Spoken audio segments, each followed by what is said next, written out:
Hello students, आपका मैं अपनी क्लास में स्वागत करता हूं और आज आपका नया topic profit and loss start होगा। जैसा कि आप पहली क्लासेस में पढ़ चुके हैं प्रॉफिट एंड लॉस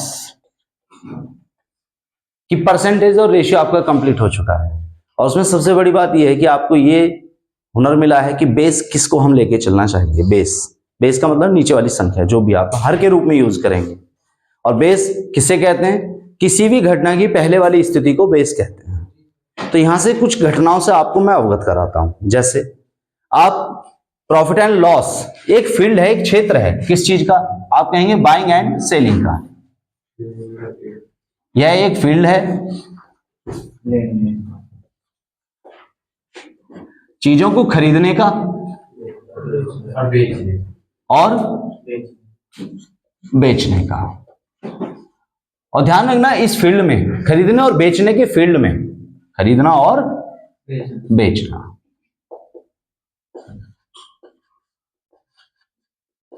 इस फील्ड में कुछ शब्दों का कुछ शब्दावली आती है आपकी, और उन शब्दों को, उन वर्ड्स को आपको जानना बहुत जरूरी बन जाता है। ठीक है।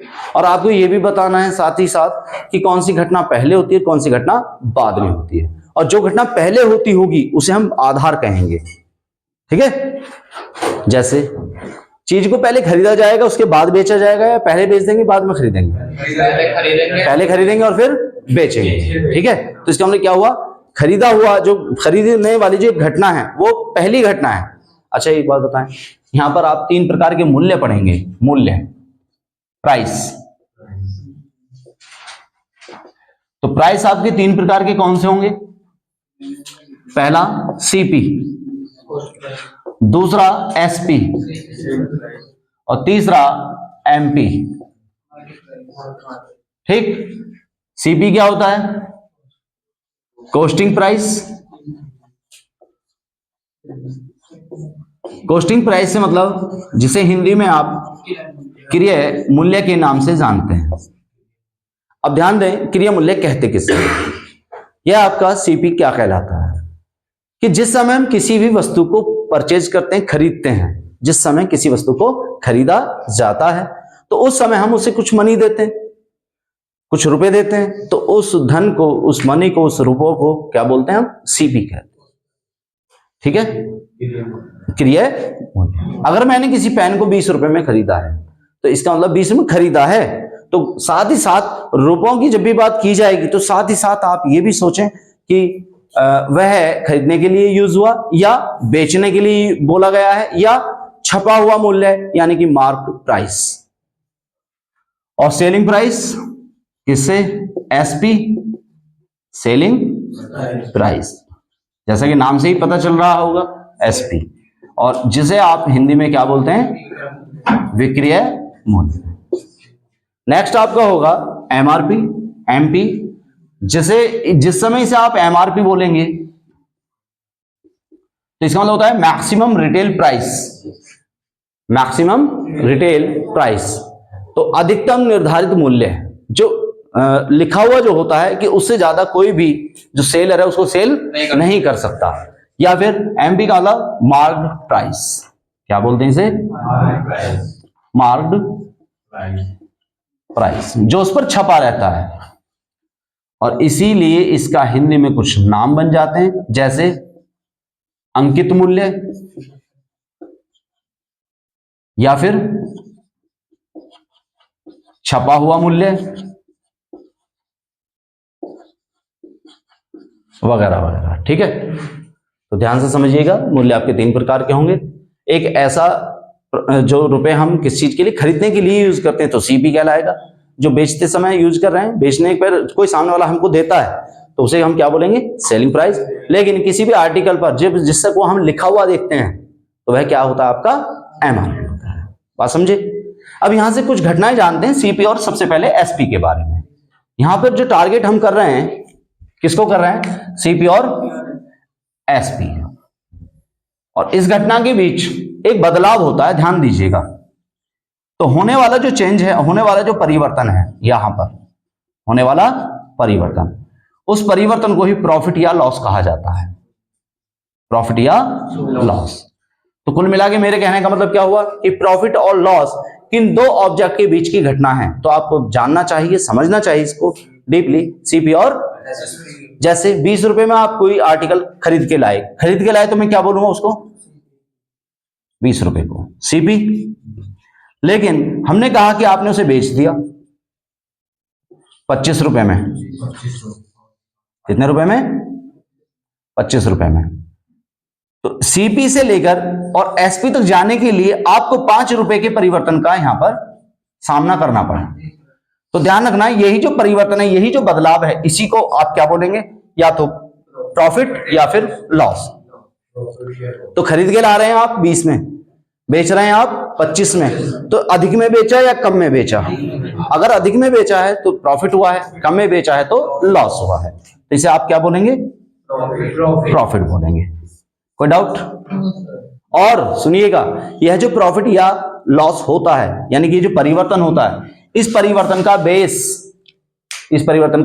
बेस मतलब आधार हमेशा पहले वाले प्राइस को कहते हैं।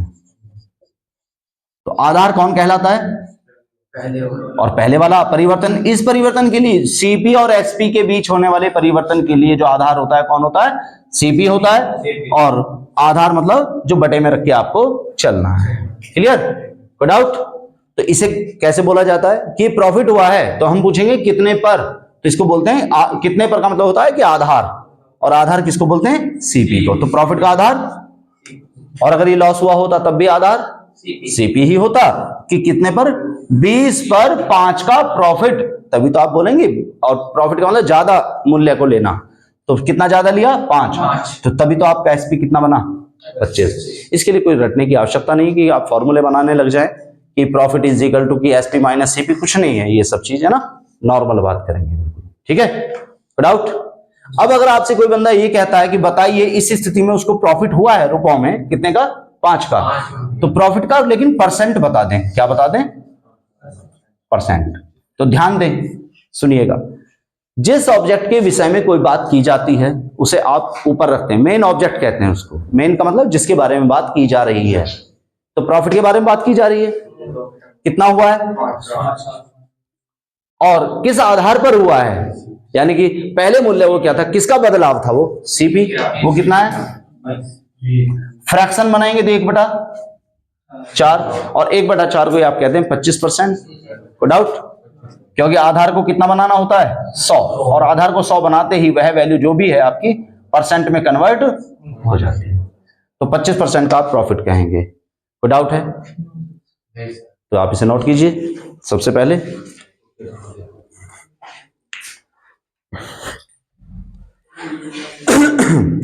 और ध्यान दें कि जो भी आपके सीपी और एसपी के बीच प्रॉफिट या लॉस को लेकर के जितने भी क्वेश्चंस होंगे वह आपका बेसिक कहलाएगा। क्या कहलाएगा? बेसिक क्वेश्चंस, है ना। तो सीपी एसपी और एसपी सीपी में कन्वर्ट हो सकता है जिस समय आपको प्रॉफिट या लॉस दिया जाए। कुछ क्वेश्चंस लेते हैं, लेकिन पहले अब इसी बात को समझते हैं हम एमआरपी के लिए। इसके लिए एमआरपी।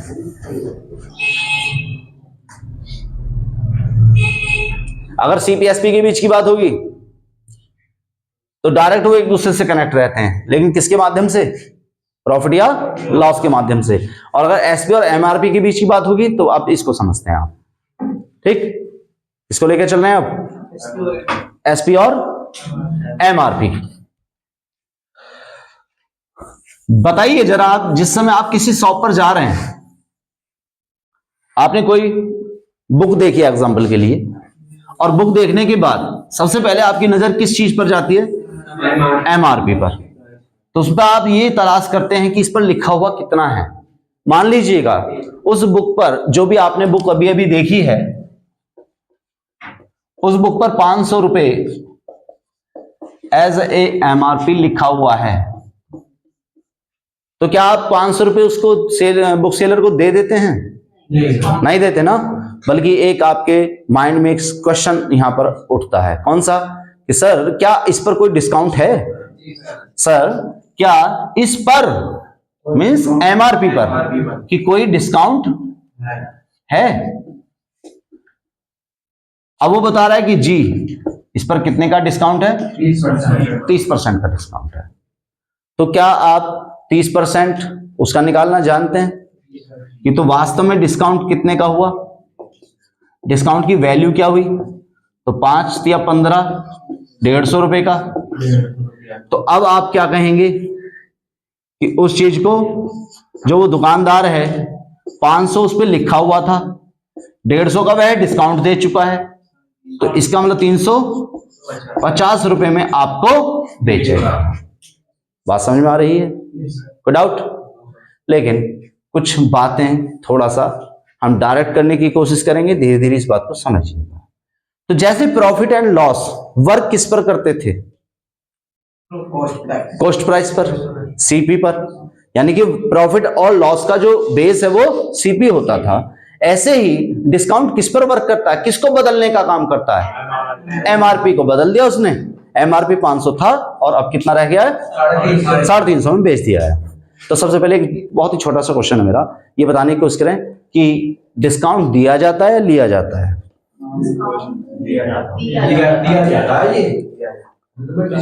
देखिए मैं एक बात बता रहा हूं, मैं आपको क्लियर किए देता हूं, डिस्काउंट हमेशा दिया जाता है, लिया नहीं जाता है। क्यों? अगर हम डिस्काउंट लेने वाले होते तो हम तो उसकी कनपट्टी पर पिस्टल रख करके ये भी तो बोल सकते थे कि 30 का क्यों, मुझे तो 80% का प्रॉफिट चाहिए, डिस्काउंट चाहिए, है ना, अपनी मर्जी से, है ना। तो डिस्काउंट दिया जाता है, लिया नहीं जाता। और वैसे भी दुनिया में एक कीमत है, एक वर्ड आते हैं कुछ लाइफ में, कुछ आदमी बोलते हैं उस चीज को, क्या बोलते हैं कि ध्यान दीजिएगा कि दुनिया में किसी की औकात नहीं है कि कोई किसी वस्तु को खरीद सके। खरीदने की औकात, क्या तेरी क्या मुझे खरीदने की औकात बोलते हैं ना। क्यों? चीज बेची जाती है। जब तक मैं इस मार्कर को बेचने के लिए तैयार ना होऊंगा तो मुझसे इसे अंबानी साहब भी नहीं खरीद सकते, है ना, या कोई भी नहीं खरीद सकता। आप ये समझिएगा, जब तक मैं इसको बेचने के लिए तैयार ना हूं। इसका कितना प्राइस लगाएंगे वो? 1 करोड़, 1 अरब? नहीं बेचना मुझे चाहिए, है ना। तो इसका मतलब क्या है? वस्तुएं कभी भी, आर्टिकल दुनिया में खरीदी नहीं जाती जब तक बेचने वाले की सहमति ना हो। ठीक है जी। डिस्काउंट क्या लगाओगे? डिस्काउंट बाद की बात करेंगे। डिस्काउंट कितने का लगाएंगे? चलिएगा ध्यान से देख। अब क्या है relation between SP and MRP? Selling price और लिखा। तो एमआरपी जो भी है ना आपके पास, ये जो एमआरपी है इस पर क्या लगता है? डिस्काउंट लगता है। डिस्काउंट, और डिस्काउंट के बाद हमें क्या प्राप्त होता है? एसपी। उसे सीपी नहीं कहते हैं, क्योंकि डिस्काउंट मतलब छपा हुआ है उस पर कुछ, उस पर डिस्काउंट दिया दुकानदार ने, और डिस्काउंट देने के बाद जितने भी रुपए आएंगे उसमें उस वस्तु को वो बेचेगा, तो इसलिए क्या बोलते हैं उसे? एसपी। तो इसलिए आप क्या बोलेंगे? पूरे चैप्टर के लिए कुछ बातें बता दूं। पहली बात कि बेस ऑफ प्रॉफिट और लॉस, सीपी। सीपी किसका बेस कहलाता है? यानी कि बेस का मतलब यह है केवल प्रॉफिट और लॉस किस पर वर्क करते हैं। दूसरा,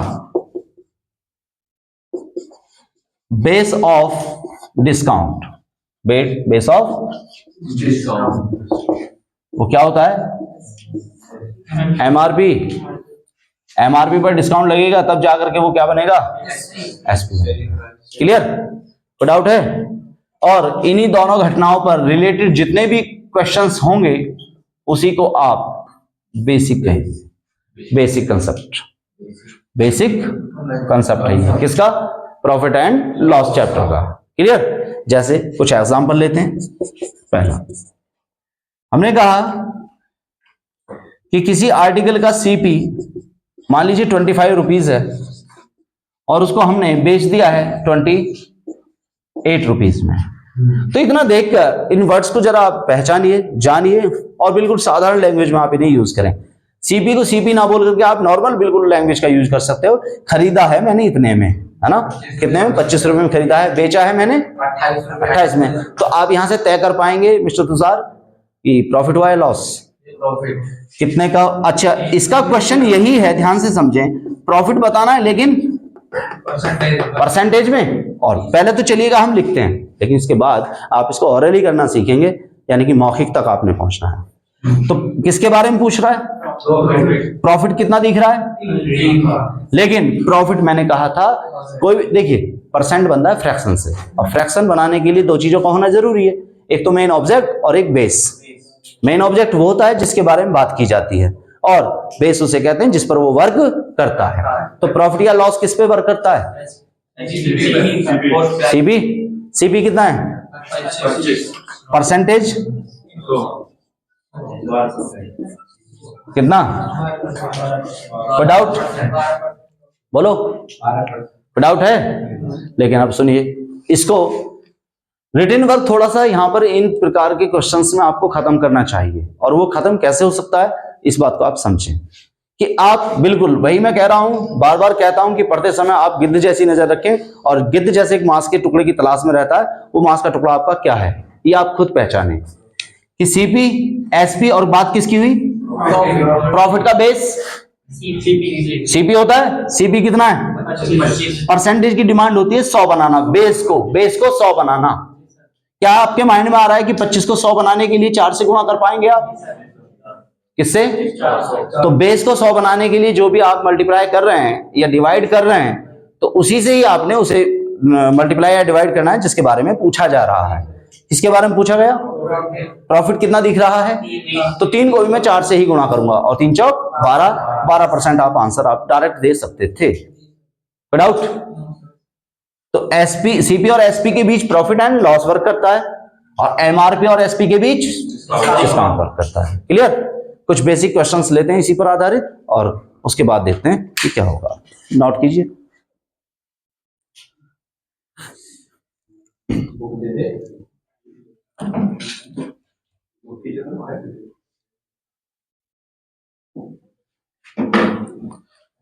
हो चुका है? चलिएगा देखें।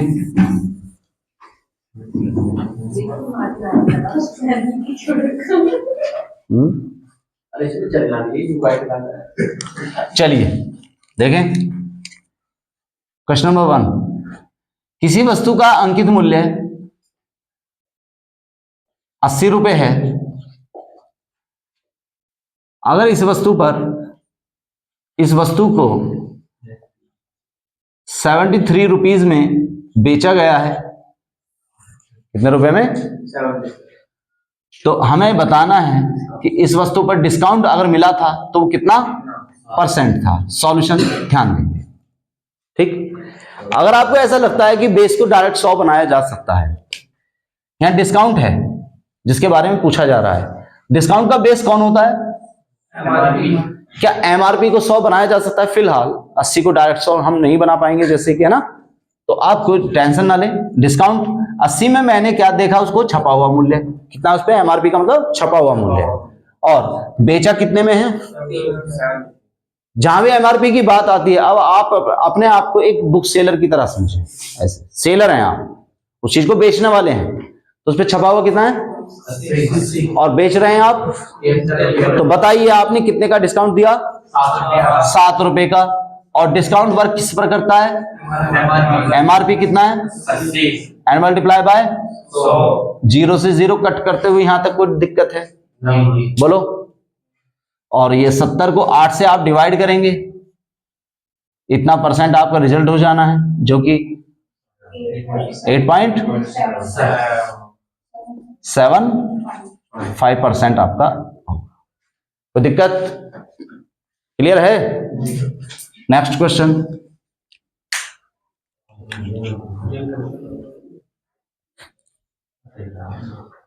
यदि एक पुस्तक को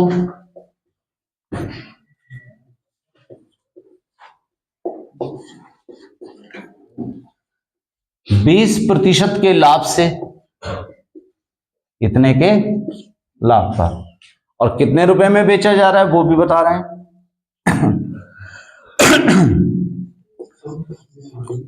48 रुपए में क्या किया जाता है? बेचा जाता है। तो उस वस्तु का सीपी क्या? अब देखिएगा थ्योरेटिकल, वे में जब लैंग्वेज लिखी जाती है तो एक पुस्तक को कितने का प्रॉफिट है यहां पर?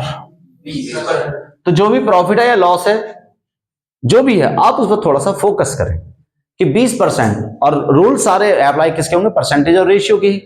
तो 20% को सबसे पहले काम बनता है आपका फ्रैक्शन बनाने का। तो 20% का फ्रैक्शन क्या होगा? 1/5। 1/, देखिए इसका मतलब क्या होता है? 1/5 का मतलब बेस कौन है उसमें? 1/5 में 1/, बेस तो यही है। और ये था क्या? लाभ के बेस को क्या कहते हैं?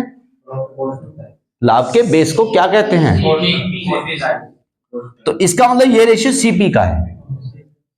लाभ का मतलब होता है चीज का ज्यादा हो जाना या कम होना।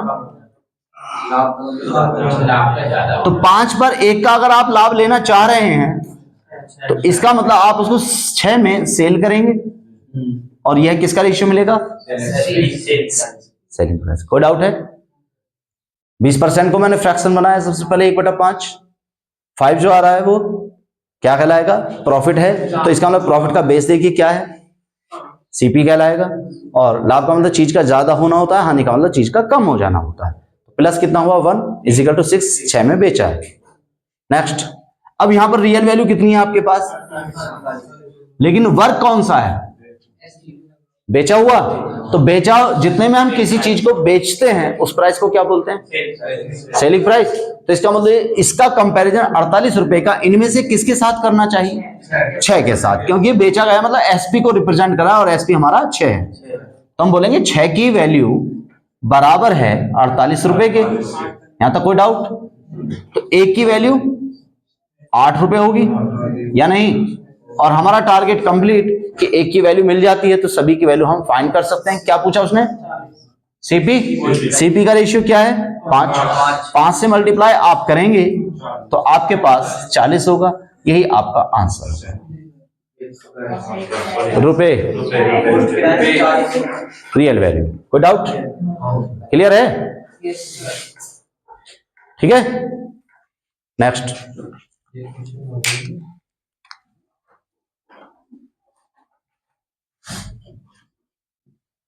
एक वस्तु को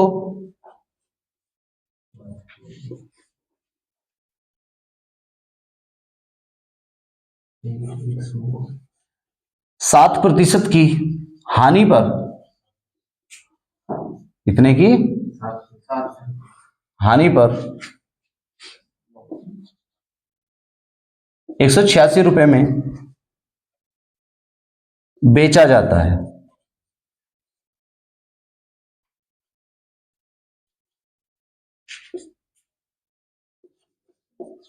इसे कितने रुपए में बेचें?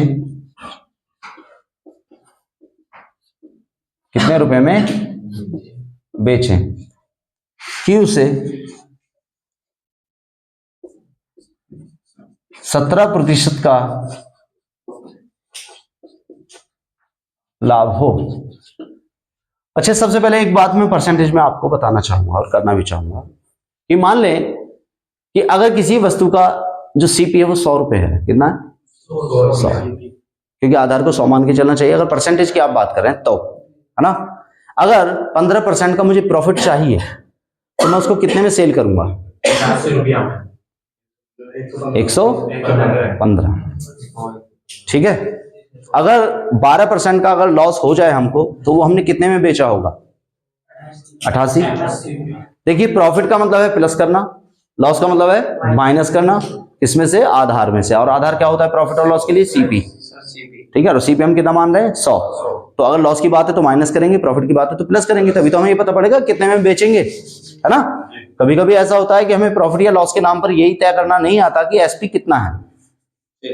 एसपी सेलिंग प्राइस कितना परसेंट बनेगा। ठीक है। अगर किसी वस्तु को आप 100% में परचेज कर रहे हैं, 100% में खरीद रहे हैं और 5% का आप प्रॉफिट चाह रहे हो तो इसका मतलब आपको 105% में बेचना ही पड़ेगा। तो एसपी का परसेंट क्या होगा? 105। डाउट है? तो क्वेश्चन को पढ़ते पढ़ते ही ये बात समझ में आ जानी चाहिए।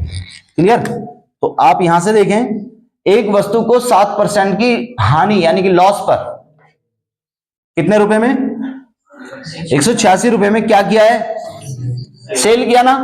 तो सेल के हिसाब से ही आप सोचेंगे। मान लीजिए 100% में जब आप किसी चीज को खरीदते हैं और 7% की क्या उठा रहे हैं आप, हानि, तो कितने में सेल क्या होगा, 93%। और ये 93% की हो गई वैल्यू, 93%। इनको फ्रैक्शन में नहीं बनाना है, जो डायरेक्ट आए पूरे पूरे नंबर 186।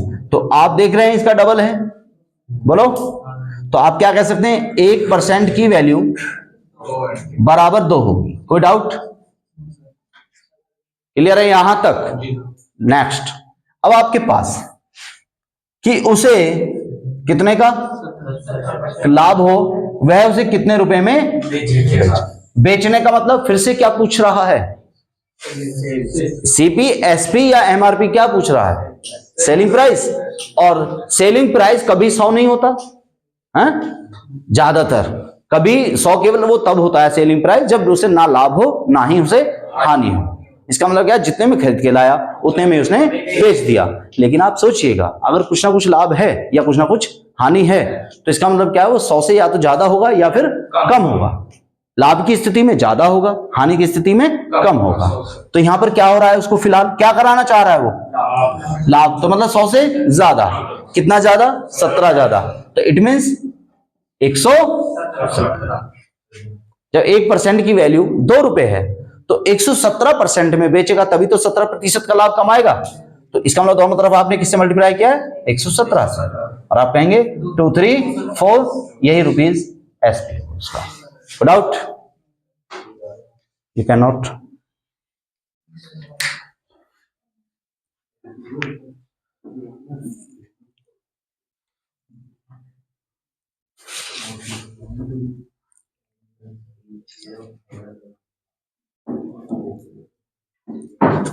कुछ अगर आप भूल भी जाते हैं तो वीडियो आप देख सकते हैं उसके बाद, है ना। और आपके जितने भी आसपास में फ्रेंड सर्किल में जितने भी लोग हैं, कोशिश करो इसे ज्यादा से ज्यादा सब्सक्राइब है। हाँ, कंटेंट अगर आपको लगता है कि कंटेंट अच्छा नहीं है तो फिर उसके बारे में बताएं, सलाह देनी भी चाहिए। नहीं, पता देखिए बहुतों को होता है, लेकिन फिर भी एक ईमानदारी वाली बात वो है कि जो क्लास के अंदर चल रहा है, हम वही चीज आपको प्रोवाइड करा रहे हैं ना। ऑल ओवर इंडिया या कहीं भी जो बैठे हैं स्टूडेंट्स अपने घर पर स्टडी कर रहे हैं, और अगर हमारी चलती हुई क्लास के माध्यम से अगर कोई भी बच्चा पढ़ना चाहे तो पढ़ सकता है ना। कुछ को टाइम नहीं मिल पाता या कुछ की इतनी दिक्कत हो जाती है फाइनेंशियली, तो उन्हें काफ़ी हेल्प मिल सकती है। कोई फेक क्लास नहीं है, कोई हम उसके पर्पज से नहीं बना रहे हैं, जो पढ़ा रहे हैं वही लोगों तक पहुंच रही है। ठीक है, तो आप सभी से भी रिक्वेस्ट करता हूं कि इसे ज़्यादा से ज़्यादा वायरल करें। कोई डाउट? यहां तक कोई डाउट है? तो बेसिक क्वेश्चंस आप समझिए। जी सर। सीपी और एसपी के बीच प्रॉफिट या लॉस, उस कड़ी को पूरा करेगा। नेक्स्ट, एमआरपी और एसपी, उसके बीच की कड़ी को कौन पूरा करता है, डिस्काउंट।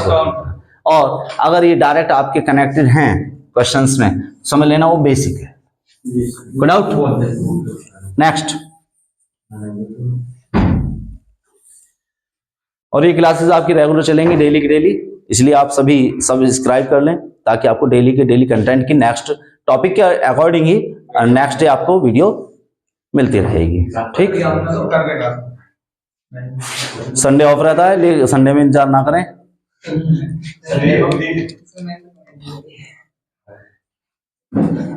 अब नेक्स्ट टॉपिक की बात करें। नेक्स्ट टॉपिक से पहले मैं आपको एक बात बताना चाहूंगा, कुछ एक एग्जांपल जो आप सभी बताएंगे। अगर मैं ये कहूं आपसे कि हमारे पास 5 आर्टिकल्स हैं, कितने? 5 आर्टिकल्स, 5 वस्तुएं हैं, और अगर वो हमने खरीदी थी और उनको खरीदने के लिए हमने 18 रुपए खर्च किए थे,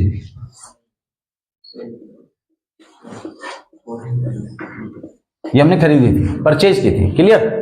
कितनी वस्तुएं? 5 वस्तुएं हमने 18 रुपए की खरीदी हैं, और फिर से इन आर्टिकल को हम बेचने लगे और बेच पाए हम 20 रुपए के, ये हमने बेचे। इसका टॉपिक का नाम क्या होगा ये भी बताएंगे, ठीक है, लेकिन पहले इसका सिस्टम समझें। उसने कहा कि आप हमें लाभ का परसेंट बता दें कितना होगा। क्या आप बता पाएंगे? 5 वस्तुएं अगर मैं खरीद के ला रहा हूं 18 रुपए की, और अगर उन्हीं 5 वस्तुओं को मैं बेच दूं कितने में, 20 रुपए में, तो प्रॉफिट होगा या लॉस होगा? कितने का प्रॉफिट होगा? 2 का प्रॉफिट होगा, परसेंट नहीं। परसेंट तब तक नहीं कह सकते जब तक आप बेस का यूज ना कर लें और 100 से गुणा ना कर दें, यानी कि आधार को 100 ना बना दें। तो किस पर हुआ है? आप जानते हैं कि लॉस या प्रॉफिट का बेस कौन होता है? बार बार बात चलेगी, प्रॉफिट या लॉस का बेस सीपी। सीपी कौन सा है इसमें? 18। कोई डाउट? तो 1/9। और जैसा कि मैंने आपसे कहा था कि आपको 1/1, 1/2, 1/3 सारे फ्रैक्शंस परसेंटेज में याद होने चाहिए, पता होने चाहिए, उनका वर्क कीजिए उन पर, और मल्टीप्लाई बाय 11 से ही 1/9% का प्रॉफिट आपका होगा। कोई डाउट? क्लियर है? नेक्स्ट क्वेश्चन दें, आप कोशिश करेंगे। अब यहां पर हमने 7 आर्टिकल्स कर दिए हैं,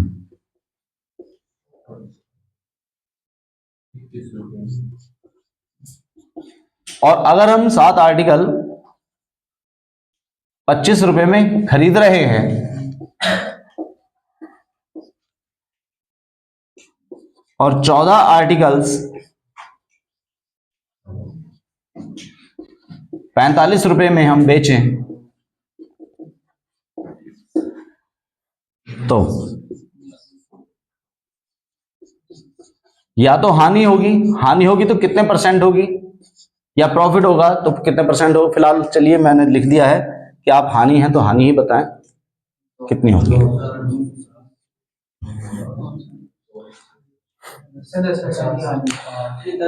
अभी एक बात समझे जरा, टॉपिक्स को समझने के लिए वो बातें समझनी पड़ती हैं, है ना। अभी कोई ज्यादा बड़ी बात मैंने इसमें नहीं की है।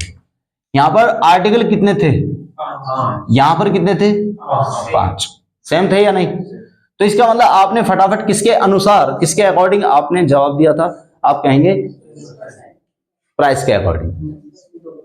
अगर काउंटिंग सेम थी तो आपने किसके अकॉर्डिंग लाभ या हानि का जवाब दिया? प्राइस के अकॉर्डिंग, है ना। तो कहीं ना कहीं आपने अभी ये सिस्टम सीखना है पूरे प्रॉफिट एंड लॉस में, कि कोई भी पर्सन अपना प्रॉफिट या लॉस कितने तरीके से डिफाइन कर सकता है, कितने तरीके से बता सकता है अपने प्रॉफिट या लॉस को, ठीक है। तो उसकी कुछ कहानी यहां पर चलेगी। पहला तरीका ये होता है, इसको मैं लिखवाऊंगा, कि जिस समय आर्टिकल की संख्या सेम होती है, क्या होती है? सेम, तो प्राइस तय करता है लाभ या हानि। और अगर इत्तेफाक से प्राइस सेम हो तो लाभ या हानि तय करती है फिर वस्तुएं। ये बात आप माइंड में भाई देखिएगा, पूरा का पूरा खरीदने और बेचने का जो सिस्टम है 2 बातों पर टिका हुआ है। कि कौन कौन सी 2 बात? एक तो मूल्य, रुपए, और एक वस्तु। मैं कुछ रुपए देता हूं और कोई वस्तु खरीदता हूं, ठीक है। तो इसका मतलब जब घटना ही खरीदने और बेचने में 2 प्रकार में लेन देन जो चलता है, जो बातें चल रही हैं, संबंध चल रहा है, वो रुपयों का और वस्तुओं का चलता है। तो इसका मतलब यही 2 बातें जिम्मेदार बन जाती हैं लाभ या हानि बताने के लिए। तो अगर वस्तुएं बराबर हैं तो रुपयों के आधार पर यह तय किया जा सकता है कि लाभ होगा या हानि होगी, और अगर रुपए बराबर हैं, रुपए सेम हैं, तो वस्तुएं तय करेंगी कि लाभ होगा या हानि। क्लियर? अब इसको कैसे कैसे करते हैं, कैसे कैसे क्वेश्चन बनाए जा सकते हैं, वह मैं आपको यहां पर बताता हूं। पहले वाले क्वेश्चंस में आपने क्या देखा? वस्तुएं सेम, तो मैंने किसके आधार पर बताया? रुपए के आधार पर, ठीक है। और यहां पर वस्तुएं सेम नहीं है, रुपए भी सेम नहीं है, तो फिर कोशिश करते हैं किसी एक को सेम बना दें, यानी कि कांस्टेंट करना बोलते हैं इसको, तो जो भी आसान हो। तो चलिए फिलहाल आर्टिकल की बात कर रहा हूं, मैंने आर्टिकल वाला ही टॉपिक उठाया। तो यहां पर 7 है, यहां पर 14। तो इसका मतलब अगर मैं ये 7 है तो 2 से इसको गुणा करूं तो 2 से ये होगा कि अगर मैंने 7 वस्तुएं 25 रुपए में खरीदी थी, और अगर मैं इत्तेफाक से कितनी 14 ही वस्तुएं खरीदता तो कितने की आती? 50 की आती। कोई डाउट है? तो अब मैंने आर्टिकल सेम बना लिए, तो इसका मतलब मैं किस आधार पर अपना प्रॉफिट या लॉस बता सकता हूं? वस्तुएं सेम हो चुकी हैं प्राइस के आधार पर। जी सर। ठीक है, तो 50 रुपए में खरीद रहे हो और कितने में 45 में बेच रहे हो, 5 का आपको लॉस हो गया। लेकिन बात वही आती है किस पर, पहले किस पर तो सार ये तय कीजिए।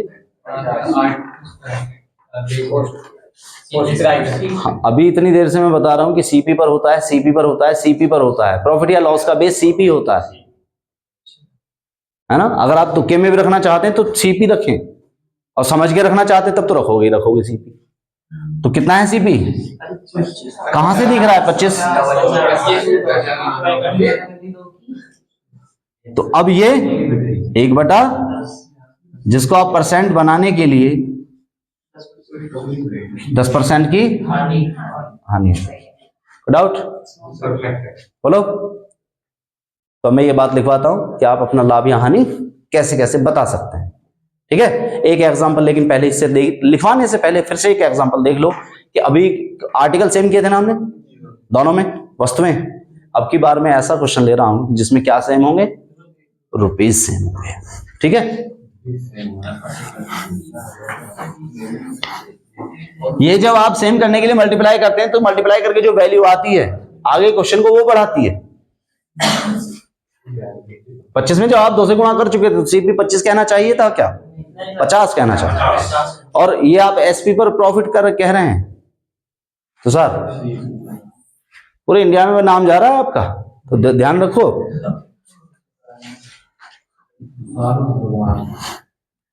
ध्यान से समझना बात को कि मान लीजिएगा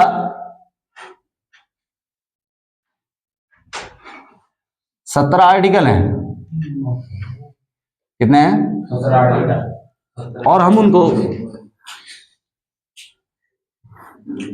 175 रुपए में खरीद रहे हैं। डाउट यहां तक। और मैंने 19 आर्टिकल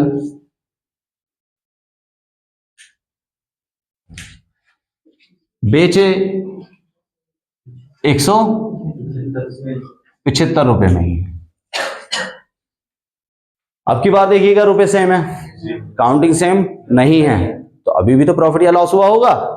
ठीक है, तो बताएं, उसने कहा कि प्रॉफिट परसेंट या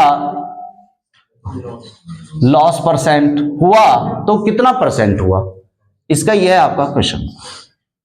ठीक है, पहले वाले 2 एग्जांपल जो अभी हम लेके चले थे उसमें क्या सेम था, वस्तुएं। किसके आधार पर बताया हमने, अब रुपए सेम है तो किसके आधार पर बताएंगे, है ना। और वैसे आप जानते हैं कि लेन देन जो खरीदने और बेचने का फील्ड है किन बातों पर निर्भर करता है, वस्तु और रुपए पर। क्या आपने कभी वस्तु और रुपए के अलावा कोई सिलसिला देखा है।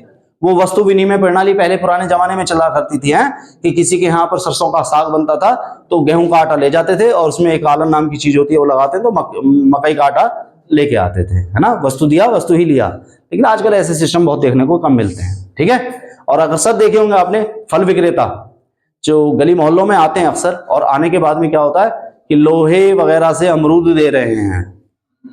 इसका मतलब क्या है, कोई रुपया नहीं जा रहा है, वस्तु का वस्तु से ही आदान प्रदान हो रहा है ना। तो वस्तु विनिमय प्रणाली वो हुआ करती थी, लेकिन यहां पर ऐसा कुछ नहीं है, यहाँ रुपए और वस्तु का सिस्टम चलता है। ठीक है, डाउट।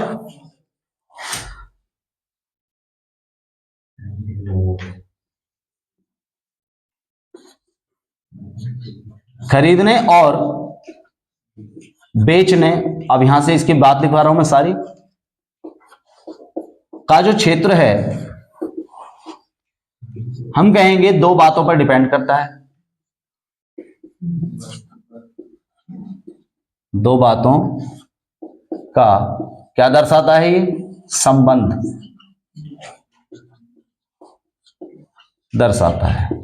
कौन सी 2 बातों का संबंध दर्शाता है, तो आपको नाम बताने चाहिए। पहला, एक तो वस्तुएं और एक दूसरा रुपए।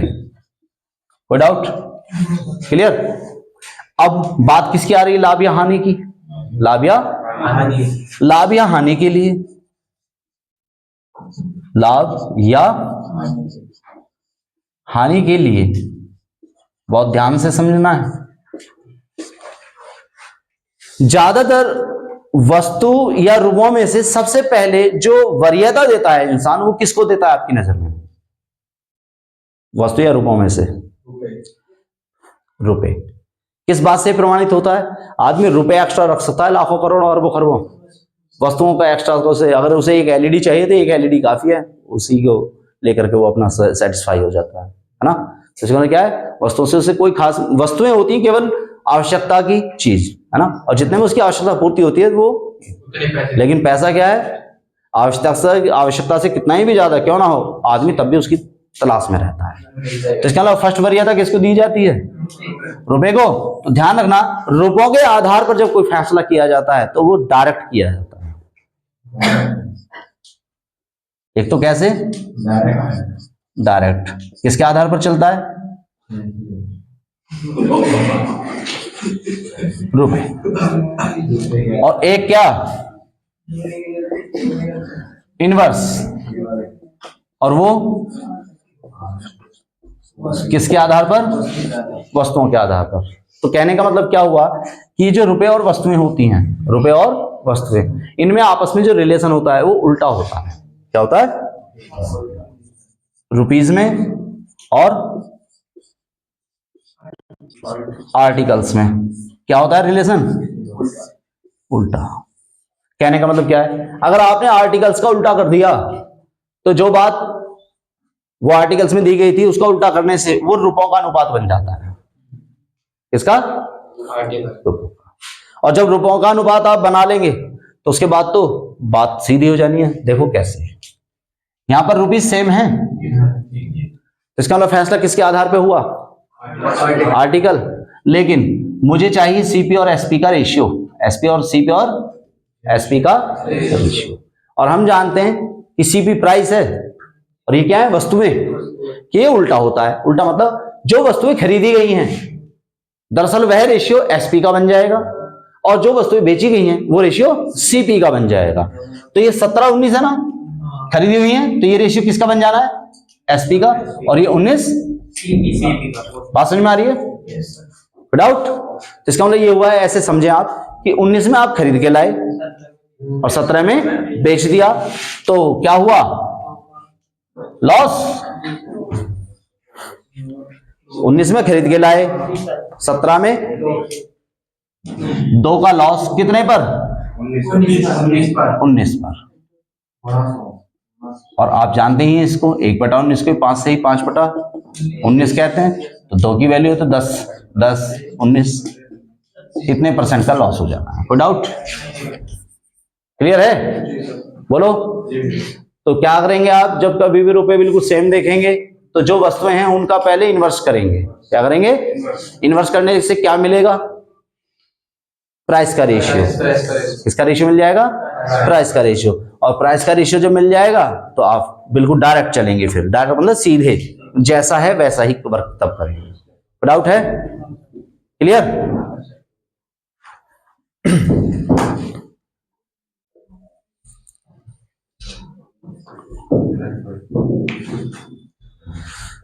तो यही बातें होंगी आपकी, कहीं रुपए सेम होंगे, कहीं कुछ। रफ करें इसे।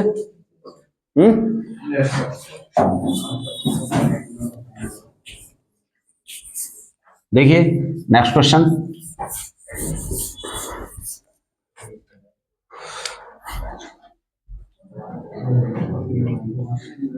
कितने सेब हैं?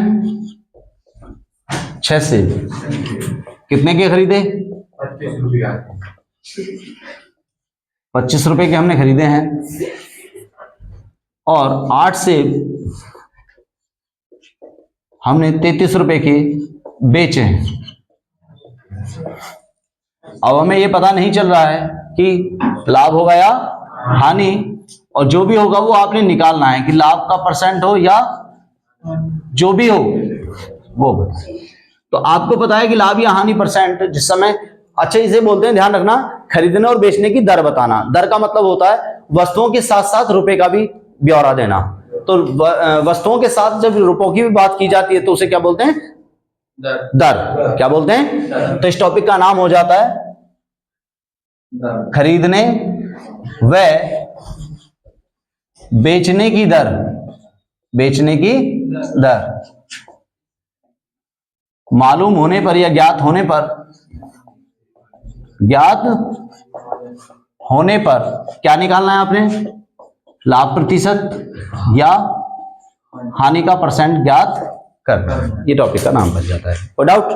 नेक्स्ट, अब आप सोचिएगा रुपए और यहां वस्तुएं दोनों ही अलग अलग हैं, है ना, और जब तक किसी को सेम ना करेंगे एक को कांस्टेंट होना पड़ेगा, और एक को कांस्टेंट करने के लिए जो आसान लगे उसे करें।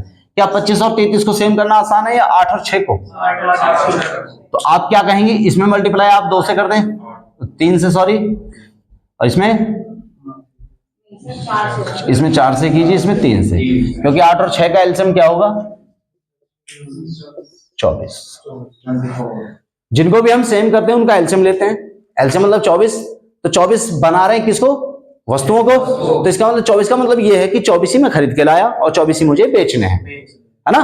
तो अब बताओ, जब इसको 4 गुना किया है तो ये भी तो 4 गुना होगा, ये भी तो 3 गुना होगा। कोई डाउट?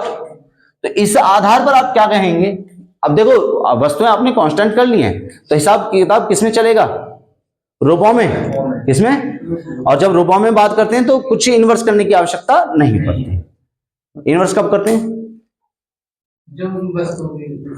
जब वस्तुओं का डेटा दिया हुआ हो, तो उसे रुपए का डेटा बनाने के लिए इन्वर्स करना पड़ता है, और जब वो पहले से रुपए का डेटा है तो फिर तो इन्वर्स करना ही नहीं है, तो रुपयों के आधार पर चल ही रहे हो। तो 25 की 4 में गुणा करेंगे आप 100, आप कहेंगे 100 में खरीदा और कितने में बेच दिया, 99 में। और ध्यान दें, जिस समय आधार की वैल्यू 100 होती है, चाहे वो रियल वैल्यू ही क्यों ना हो, वो तो भाषा किसकी बन जाती है, परसेंटेज की। 1% का लॉस, भाई 100 में आपने खरीदा, 99 में आपने बेच दिया है, इसका आप देख पा रहे होंगे 1% की हानि हो जाती है। यही आपका आंसर होगा। कोई डाउट? क्लियर? कहीं ऐसी बातें हो सकती हैं कि रुपए सेम बनाने पड़ सकते हैं आपको, तो कोई दिक्कत नहीं है, आप वो काम करें। क्लियर? ठीक है, इससे आगे के टॉपिक कल स्टार्ट करेंगे नेक्स्ट क्लास में। ठीक है, कोई डाउट? धन्यवाद। आप सभी से अनुरोध है कि इसे ज्यादा से ज्यादा वायरल करें और अपने मित्रगणों को सेंड करें।